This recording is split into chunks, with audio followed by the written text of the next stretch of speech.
সহমর্মিতা জানানোর জন্য। আপনারা আহত হয়েছেন বলে, আপনারা ত্যাগ করেছেন বলে, আপনাদের রক্ত রাস্তায় ধরেছে বলে আমরা আজকে ফাঁসিবাদ মুক্ত বাংলাদেশ পেয়েছি। কিন্তু যাদের প্রতি আমাদের সবচাইতে বেশি কৃতজ্ঞতা থাকা উচিত, তাদেরকে আমরা অবহেলা করছি, এই লজ্জা আমাকে বেদনা দেয়। এই সরকার অবশ্যই আমরা সমর্থন করি, এই সরকার সার্থক হোক সেটা অবশ্যই আমরা চাই, এবং এই নিপীড়কমূলক বাংলাদেশ আমাদের সকলের স্বপ্ন।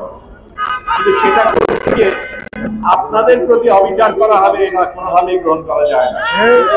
আমি যতদূর শুনেছি, আমি নিজে শহীদ স্মৃতি ফাউন্ডেশনে গিয়ে সেখানে যা দেখেছি নিজের চোখে, ওটা কারওয়ান বাজারের মাছ বাজারের মতো থেকে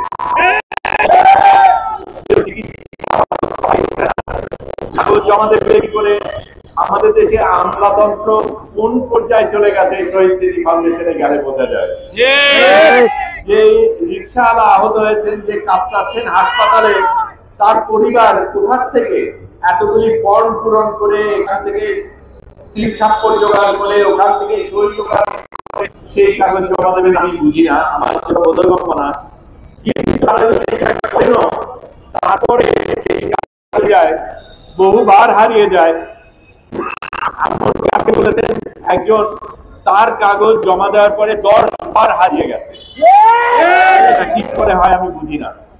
এটা যেই জিনিসগুলি আমাদের মুখে আসার কথা না, সেটা নিয়ে আমাদের বলতে হয়। আমি রাজনীতিবিদ নই, আমি ব্যবসায়ী নই, আমি সাধারণ জনগণ আপনাদের সাথে। কিন্তু আপনারা এই ত্যাগ করেছেন, সেটার উপকার আমি পাচ্ছি, আমরা সকলেই পাচ্ছি, পাবো আমরা আশা করি। কিন্তু যেই কথাগুলি আমাদের কানে আসে সেগুলি অত্যন্ত চিন্তার বিষয়।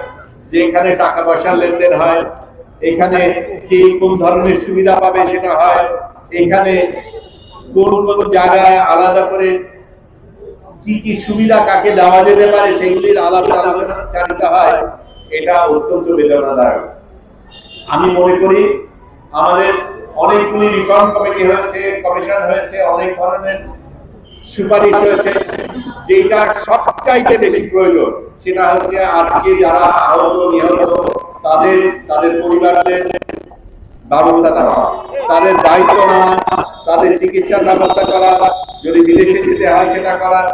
এটা এমন কোনো খরচের ব্যাপার না যেখানে আমলাদের সুবিধা পাওয়ার জন্য এত টাকা খুঁজে পাওয়া যায়, সেখানে আহতদের চিকিৎসার জন্য এরকম তাদের ঘুরে বেড়াতে হয়। এটা অত্যন্ত লজ্জাজনক। আমি সত্যি মনে করি আপনারা যেই কাজ করেছেন, যেই কাজ করছেন, সেটাকে আমাদের সালাম দেওয়া উচিত। আপনাদের কারণে আমরা এই বাংলাদেশ পেয়েছি, সেটা আমাদের স্মরণ করিয়ে দেওয়া দরকার।